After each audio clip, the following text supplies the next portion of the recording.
Salut, bienvenue dans cette nouvelle vidéo, encore deux travaux. Aujourd'hui je vais attaquer encore de l'électricité. Donc là j'ai terminé d'installer mes lumières qui d'ailleurs ne marchent pas, il faudra peut-être que je m'y penche à un moment. Mais en attendant là je voulais installer un truc que j'attendais depuis un moment. Je sais que d'ailleurs toute la communauté EcoFlow attendait depuis un moment. C'est ce qu'ils ont appelé le chargeur alternateur.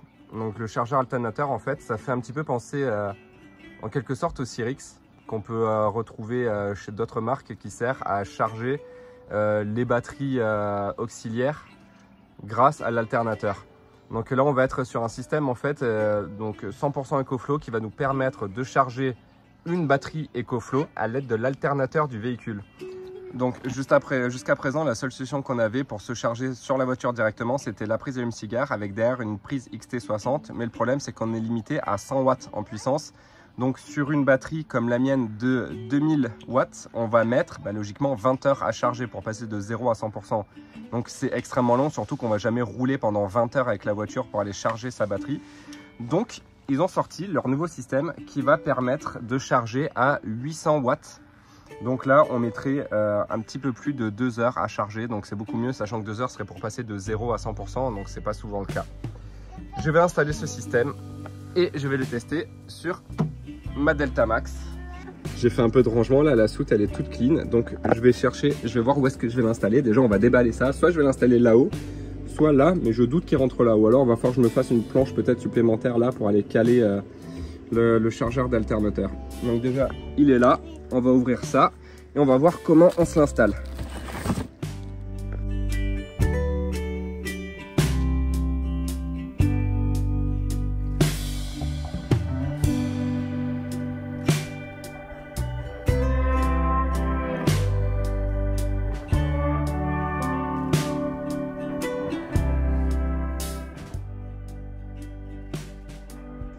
Bon, a priori, le branchement, c'est plutôt simple.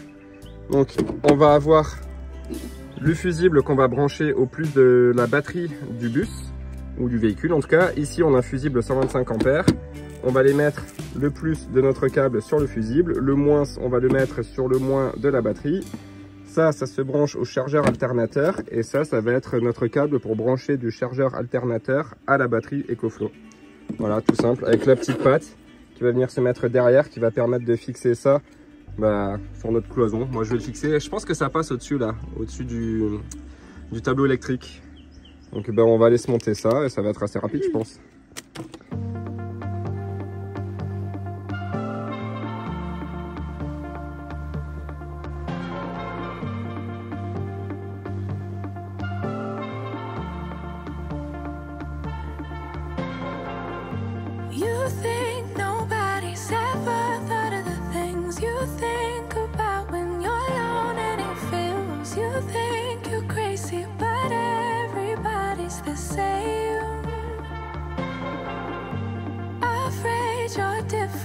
You can't handle reality, you can't understand it, trying to manage, repair the damage.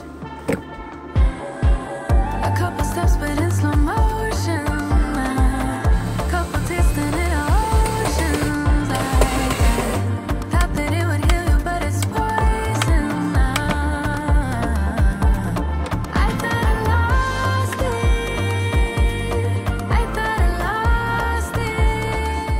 Bon voilà, ça s'est installé. En soi c'était pas compliqué du tout hein. Il a juste fallu que j'aille rajouter un petit bout de planche parce que j'avais plus de place pour le mettre. Mais bon, au moins il a son propre emplacement, il gêne rien du tout. Maintenant il faut que j'aille brancher mon câble. Il va falloir que j'aille tirer le câble de là, que je passe sur la soute d'en face et qu'ensuite je parte à droite pour aller sur mon local à batterie. Et ça avait été un peu compliqué la dernière fois quand j'ai voulu brancher le power kit.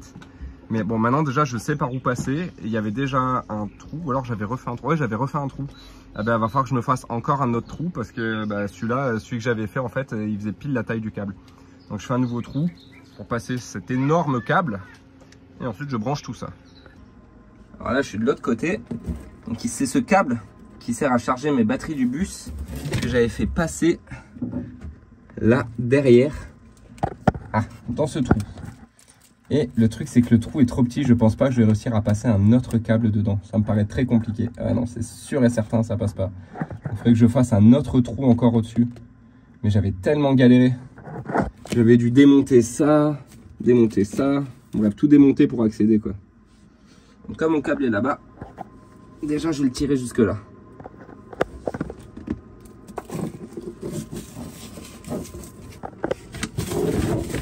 Vas-y, pousse.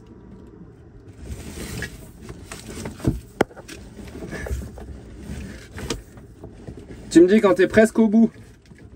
Vas-y, pousse encore. Bon, j'ai trouvé une solution pour pas trop me prendre la tête. C'est que je suis passé par là. Donc mon câble, il longe là, tac, tac, tac, il passe là en diagonale. J'ai fait un trou là, finalement, pas de ce côté-là, direction les batteries, mais du côté intérieur du bus.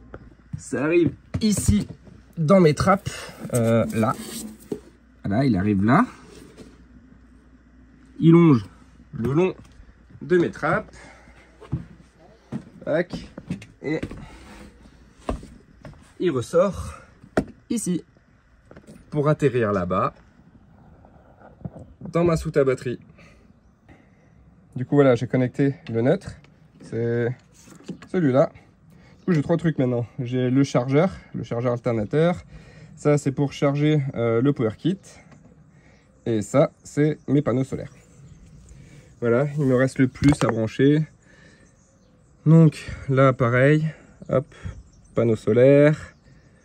EcoFlow Power Kit. Et là, je vais brancher celui-là. Mais je ne vais pas le brancher directement. Je vais d'abord mettre leur gros fusible.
Bon voilà, c'est terminé pour l'installation. En vrai, c'était plutôt simple, hein. J'ai pas mis longtemps. Alors, elle a juste fallu le temps que moi je tire mes câbles parce que on n'est pas dans une voiture, c'est un peu particulier. Il faut vraiment que je passe par des endroits un peu spéciaux dans mon bus. Donc, je l'ai installé ici. Là, directement branché à l'alternateur, donc aux batteries de mon bus. Et là, le câble qui va aller directement sur ma batterie. Donc, je peux confirmer qu'on est bien sur 800 watts. On va mettre 2 heures à charger la Delta Max 2000. Donc c'est vraiment pas mal, 2 heures contre quasiment 10 heures si on chargeait avec, non même plus, attendez, 20 heures, voilà c'est ça, 2 heures contre 20 heures. Donc ça vaut largement le coup en vrai. Niveau utilisation, c'est ultra simple, vous avez vu, soit sur l'application, comme tous les produits EcoFlow en fait, qu'on peut connecter à l'application EcoFlow. On peut activer ou désactiver depuis l'application, ou sinon directement depuis le chargeur alternateur. En fait sur la droite, il y a un petit bouton, on clique, ça allume, on reclique, ça éteint. Donc voilà, super pratique. Ben, moi, je l'allumerai en fait, je pense depuis l'application. Dès que je démarrerai, dès que je sais que je vais faire un petit peu de route, je l'allume. Comme ça, au moins, j'ai ma batterie qui sera toujours chargée. En vrai, pour les vannes qui utilisent des EcoFlow pour avoir l'électricité quand ils voyagent, ça peut carrément changer la vie. Parce que je pense par exemple à ma mère. Dans son van, elle a une EcoFlow Delta 2. Pour le coup, à chaque fois, elle est obligée d'aller la brancher quelque part pour la recharger parce que le fait de la brancher sur la prise allume-cigare, c'est vraiment pas assez rapide, c'est pas possible, c'est pas viable. Et ben ça, du coup, cet alternateur chargeur, ça peut carrément lui changer la vie parce que dès qu'elle roule, la Delta 2, elle fait quoi? Elle fait 1000 watts. En gros, elle est chargée en 1 heure, une heure quoi, quasiment. Donc je pense que c'est vraiment un truc qu'il faut prendre quand on vit en van. avec une EcoFlow. Je vous mets aussi le lien dans la description et je vous mets un code promo. Et si vous avez des questions, n'hésitez pas. Si vous l'avez déjà testé, eh ben, faites-nous un retour en commentaire. Et puis moi, je continue mes travaux. Bon, maintenant que j'ai fini d'installer l'alternateur chargeur, je voudrais réorganiser un petit peu les soutes. J'ai la EcoFlow, du coup la Delta Max, elle va tout le temps rester là, vu que c'est par rapport à la longueur du câble. Donc on essaie d'organiser. On aimerait bien mettre les batteries de vélo là-haut. Donc là, je suis en train de faire une étagère qui repose sur les batteries du bus et qui va se reposer derrière sur des chevrons que j'avais déjà mis. Et ensuite, je pense qu'il faudrait peut-être...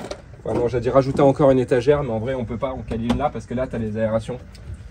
Donc, je sais pas, Non, mais c'est déjà pas mal. Ou alors une étagère là, peut-être. Bon, déjà là, ça sera pas mal. Ouais, ça va débarrasser tous les petits trucs, style les batteries, les chargeurs et tout. Oui, tous les deux.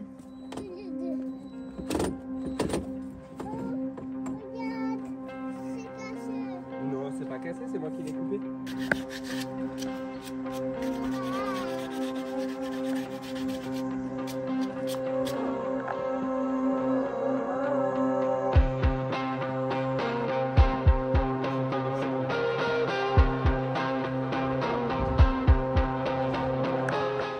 Le principe, c'est en fait la planche, elle est assez grande, la profondeur totale, donc elle vient jusque là, tu la tires. Et quand tu la tires, en fait, tu as la planche après qui ressort ici. Ok, comme ça, tu penses que ça va être assez solide? Bah, non. Il faut que tu aies un Faut que tu aies un Non, pied il faut alors. que je fasse un Un pied truc, comme ça et que tu. Ok. C'était le bordel, on a dû arrêter, il a plu. T'as fait peur? Mais oui, je m'attendais pas à l'avoir derrière. On s'est pris une rincée de fou, on a dû arrêter les travaux, ça nous a tout trempé, on a dû rentrer les outils à l'arrache. On a même une tonnelle qui arrête pas la pluie. Donc on a mis les trucs en dessous, mais ils sont quand même mouillés, du coup on a tout qui est trempé. La pauvre planche de Geoffroy, elle est toute mouillée. Oh bah regardez. Faire quoi? Tu veux pas que j'aille chercher une bouteille d'eau? Regardez, il pleut. Non, non, en vrai, il a beaucoup plu. Il a beaucoup plu, c'est tombé d'un coup, on a rien compris. J'avais un petit peu dit, il va pleuvoir dans 3 minutes, mais bon. Ça. C'est pas vraiment bien Tu veux pas, tu veux un crayon? Je te le prête alors. Hein. C'était notre ethnie. Bon, allez, tu continues ton étagère? Ouais. Il continue son étagère. Il est sur la table, je l'ai vu. Les lumières que j'ai installées à l'extérieur du bus ne fonctionnaient pas. Je comprenais pas pourquoi. Les boutons, en fait, c'est des boutons tactiles, comme je vous l'ai écrit dans la vidéo d'avant, ou 2 vidéos avant, ou cette vidéo. Bon bref, je vous l'avais écrit, c'est un bouton tactile ça. Mais ça fonctionnait pas. Du coup, j'ai pété un câble, j'ai commencé à couper les fils, à essayer de les rebrancher entre eux et tout, ça marchait toujours pas. Et avec Geoffroy, on a réfléchi, on a testé un truc, on a fini par trouver. Il se trouve que la phase et le neutre, les couleurs en tout cas des fils, sont inversées. Donc c'est pour ça que ça ne marchait pas. Je les ai inversés pour les brancher et j'ai remis tous mes fils que j'avais derrière pour le fonctionnement de l'interrupteur, je les ai tous remis entre eux. J'ai appuyé, enfin juste posé le doigt sur le bouton tactile et ça a fonctionné nickel, la lumière s'est allumée. Donc, sachant cela, on a pu faire des tests, donc ça fonctionnait bien. Le problème, c'est que moi, je vais mettre un interrupteur à l'intérieur du bus. Donc, l'idée, c'est qu'à l'intérieur du bus, je puisse allumer et éteindre. Donc, je me suis dit, je vais dehors, je clique sur l'interrupteur pour le mettre en mode allumé, et ensuite, je gère de l'intérieur, allumer et éteindre. Le problème, c'est que comme c'est un interrupteur tactile, à chaque fois que je vais éteindre depuis l'intérieur du bus, c'est comme si je coupais le courant. Et en le remettant le courant, l'interrupteur tactile se remet en mode éteint. Donc, en fait, ça sert à rien. C'est-à-dire que je pourrais éteindre d'intérieur, mais je ne pourrais jamais allumer. Je retourne dehors avec l'échelle pour allumer. Donc, ça ne va pas. Donc ce qu'on a fait, c'est qu'on a bidouillé les fils derrière, comme j'étais parti faire de base, pour essayer de bypass l'interrupteur. Ça ne fonctionnait pas, puis on s'est dit, tiens, vu qu'ils ont inversé le plus et le moins sur l'alimentation de la lampe, ils ont peut-être fait pareil sur l'interrupteur. Donc effectivement, c'est le cas. Là, j'ai chapeauté, j'ai branché le fil noir, qui apparemment fait office d'alimentation avec mon fil blanc, qui est le retour de l'interrupteur. Et maintenant, ça fonctionne bien. Dès que j'alimente la lampe, ça s'allume direct. Donc, je l'ai déjà fait pour la première lampe, voilà, j'ai fait un truc propre, gaine thermo-rétractable, et ça fonctionne nickel. Merci Geoffroy.